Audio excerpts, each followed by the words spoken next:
मुंबई में अंधेरी पश्चिम से लगातार 3 बार विधायक और भारतीय जनता पार्टी के मुंबई अध्यक्ष श्री अमित साटम जमीन से जुड़े नेता माने जाते हैं। लोकप्रिय नेता हैं, मुंबई के लाडके नेता हैं। महाराष्ट्र बीजेपी के सबसे बड़े नेता रहे पूर्व केंद्रीय मंत्री स्वर्गीय गोपीनाथ मुंडे जी के आप साथ रहे हैं, बहुत अच्छा काम किया है। साटम जी ने मुंबई यूनिवर्सिटी के Mahatma Gandhi mission institute of management studies and research से प्रबंधन में मास्टर डिग्री ली है। आपके जीवन पर जहां श्री श्री रविशंकर का गहरा प्रभाव है, तो वहीं आप मुख्यमंत्री देवेंद्र फडणवीस के बेहद करीबी और विश्वास पात्र माने जाते हैं। पर्यावरण के प्रति आप बहुत जागरूक हैं और शुरुआती दिनों में लोकप्रिय बनाने के लिए जुहू बीच की सफाई में आपने विशेष योगदान दिया है। नव भारत आपका अभिनंदन करता है। भारतीय जनता पार्टी की सदस्यता अभियान में पिछले दिनों आपने बड़ी सक्रिय और समर्पित भूमिका निभाई है। समर्पित कार्यकर्ताओं के साथ बड़ी मेहनत और लगन से बहुत बड़ी संख्या में मुंबईकर को बीजेपी के सदस्य के रूप में जोड़ा है। ये बहुत बड़ा योगदान है। भारतीय जनता पार्टी आपसे अपेक्षा करती है कि बीएमसी इलेक्शन में भारतीय जनता पार्टी का महापौर हो। ये भारतीय जनता पार्टी का विश्वास है और हम इस मंच से शुभकामनाओं के साथ आपको आमंत्रित करते हैं कि ये अवश्य पूरा हो। साटम जी कृपया आएं और अपने विचारों से हमें समृद्ध करें। बहुत बहुत धन्यवाद।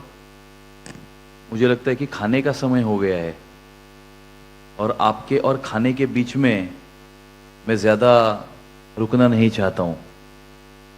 पूज्य गुरुदेव ज्ञानवत्सल स्वामी जी के चरणों में नमन करता हूं। निमिष महेश्वरी जी, आपका भी मैं धन्यवाद देता हूं कि आपने हमें इस कार्यक्रम में यहाँ पर बुलाया।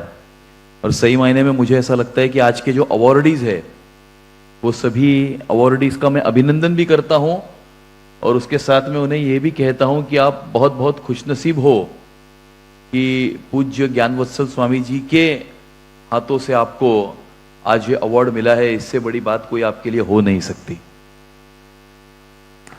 वैसे तो आज का विषय ये मुंबई का इंफ्रास्ट्रक्चर और मुंबई का रियल एस्टेट है और मेरे पहले नवभारत के तिवारी जी ने इसके बारे में बहुत विस्तृत प्रकार का वक्तव्य रख ही दिया है। मैं उन्हें सुन रहा था तो सोच यही रहा था कि अभी ये सब बोल रहे तो मैं क्या बोलूंगा,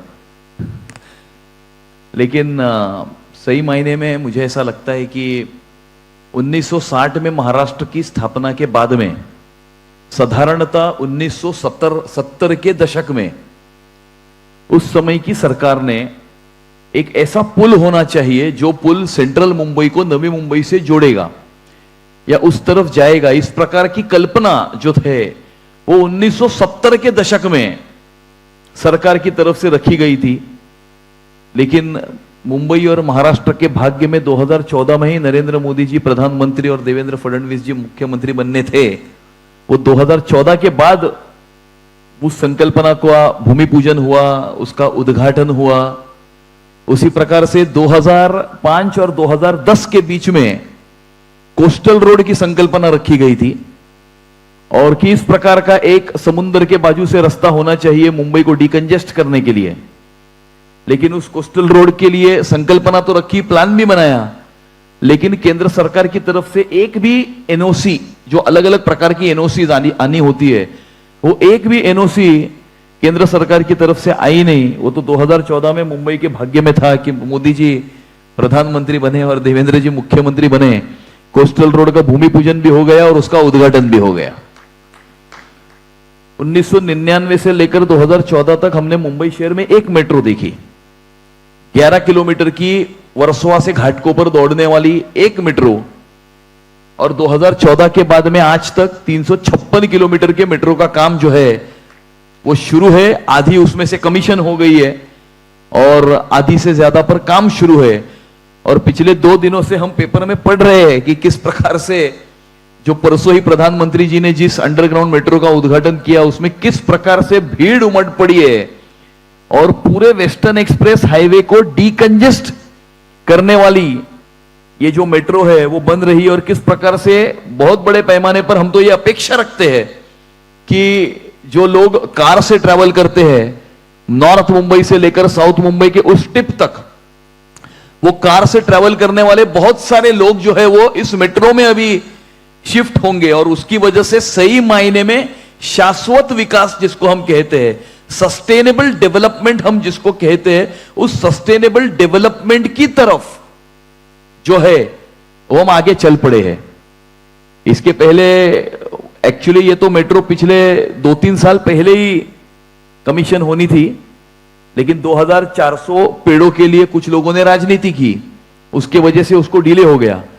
लेकिन जो पर्यावरण के नाम पर राजनीति करते थे वो ये नहीं जानते थे कि 256 किलोमीटर की या 300 किलोमीटर की मेट्रो जितना कार्बन सिक्वेस्टेशन करती है 60 दिनों में, उतना कार्बन सिक्वेस्टेशन 2400 पेड़ ये 20 वर्षों में करते हैं।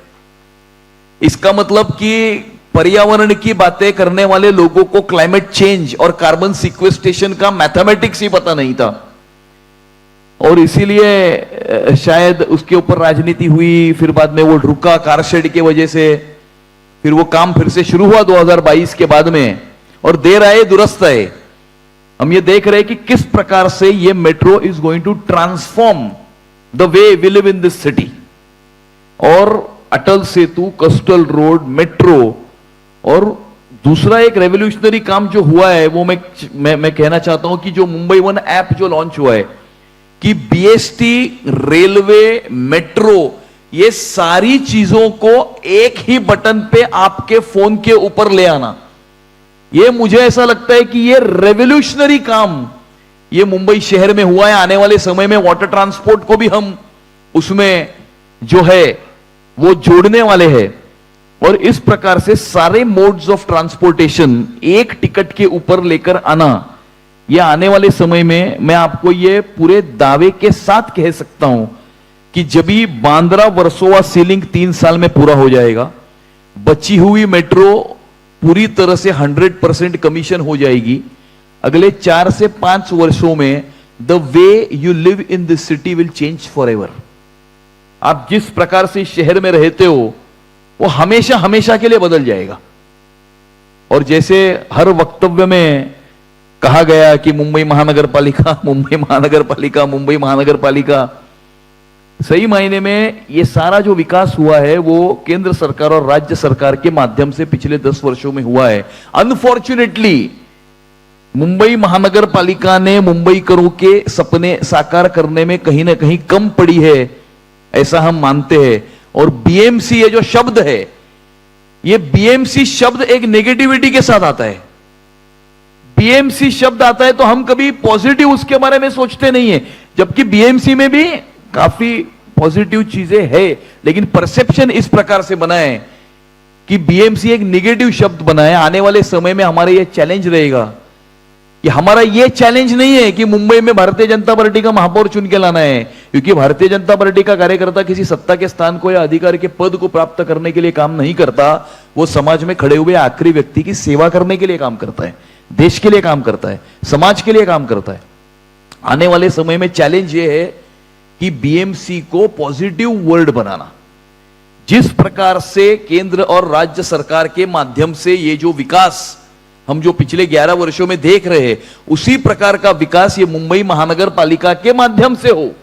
मुंबई महानगर पालिका इस प्रकार, जैसे मुंबई शहर के रोड्स है, roads define the character of any city, और पिछले 3 वर्षों में हमने मुंबई शहर के रोड्स के बारे में एक बहुत बड़ा निर्णय लिया है कि हर मुंबई का रास्ता ये सीसी में बनेगा एंड विथ यूटिलिटी कॉरिडोर बनेगा, विथ डक्ट्स बनेगा, क्योंकि मुंबई में 6-6, 7-7 अलग अलग यूटिलिटी एजेंसीज रास्ते को अलग अलग समय के ऊपर डिग करती है, खोदती है, जिसकी वजह से कितना भी अच्छा रास्ता बना हो, यहां पर इंफ्रास्ट्रक्चर के बहुत सारे लोग बैठे, एक ही रास्ते को अगर आप 10 बार खोदोगे तो कितना भी अच्छा रास्ता बनाओगे वो टिक नहीं पाएगा। इसीलिए सारी यूटिलिटीज को एक ही डक्ट में डालकर रास्ते का डिगिंग हमेशा हमेशा के लिए बंद करना, इस विजन को आगे रखकर हम मुंबई के रास्तों को सीसी में कन्वर्ट करना और सीसी में यूटिलिटी कॉरिडोर बनाना, इस काम को हमने शुरू किया है। लैक ऑफ विजन किसे कहते हैं मैं आपको कहता हूं। मुंबई में अलग अलग नदी नाले बहते हैं, वो नदी नालों में से बहने वाला सारा कचरा, सारी गंद ये समुद्र में डिस्चार्ज होती है विदाउट बीइंग ट्रीटेड। मुंबई शहर के समुद्र का रंग ये काला हो चुका है, पहले नीला था। उस मुंबई शहर के समुद्र के रंग को हमको फिर से एक बार नीला करना है। मुंबई में 7 एसटीपी प्लांट के ऊपर मुंबई महानगर पालिका ने काम शुरू किया है। पिछले 3 वर्षों में देवेंद्र जी उप मुख्यमंत्री और अभी मुख्यमंत्री बनने के बाद में उन्होंने इस एसटीपी का टेंडर एडमिनिस्ट्रेटर को निकालने को कहा। 7 एसटीपी प्लांट जब पूरे होंगे तो नदी नालों में से बहने वाला पानी पहले एसटीपी प्लांट में जाएगा, ट्रीट होगा, and after getting treated it will be discharge into the ocean. Marine environment, marine ecology और उससे मरीन इकोनॉमी बनाने के लिए यह एक बहुत बड़ा कदम होगा, ऐसा मैं मानता हूं। और फिर से इसमें शाश्वत विकास आता है, सस्टेनेबल डेवलपमेंट। यूरोप में ऐसे बहुत सारे शहर है जो कचरा इंपोर्ट करते हैं, because they do not generate that much waste. Population कम है तो कचरा इतना जनरेट नहीं होता, तो दूसरे देशों से कचरा इंपोर्ट करते हैं और उस कचरे से इलेक्ट्रिसिटी बनाते हैं। हमारे यहां पर हम 10,000 मीट्रिक टन कचरा रोज का जनरेट करते हैं। हमको यह पता नहीं है कि हम इस कचरे का करें तो क्या करें। हमारे सामने अलग समस्या है, इसको कहते हैं लैक ऑफ विजन। अगर वेस्ट टू एनर्जी प्लांट अगर मुंबई शहर में बने तो मुंबई शहर के इलेक्ट्रिसिटी नीड्स का भी उसमें ख्याल रखा जाएगा और एट द सेम टाइम कचरा भी ट्रीट होगा। लेकिन अभी वो देवनार में वेस्ट टू एनर्जी प्लांट का मुंबई महानगर पालिका ने काम उसका शुरू किया है, जो शायद आज से 10, 15, 20, 25 सालों पहले होना चाहिए था। लेकिन ये सारे काम महानगर पालिका के माध्यम, उसमें एक महानगर पालिका का अच्छा काम भी मैं बताऊंगा, क्योंकि अच्छा भी बताना चाहिए कि मुंबई महानगर पालिका का घन कचरा व्यवस्थापन, सॉलिड वेस्ट मैनेजमेंट का जो डिपार्टमेंट है वो बहुत अच्छा काम करता है। हम देखते हैं कि गणेश विसर्जन के दिन पर 50 लाख लोग ये रास्ते के ऊपर होते हैं।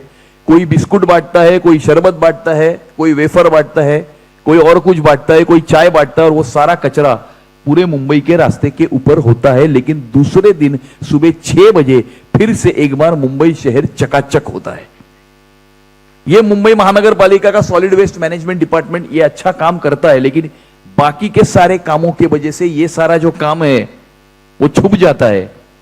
और इसीलिए मुंबई महानगर पालिका की क्रेडिबिलिटी बनाना, कोई सत्ता के स्थान को हासिल करना यह चैलेंज नहीं है, मुंबई महानगर पालिका की क्रेडिबिलिटी बढ़ाना यह चैलेंज है।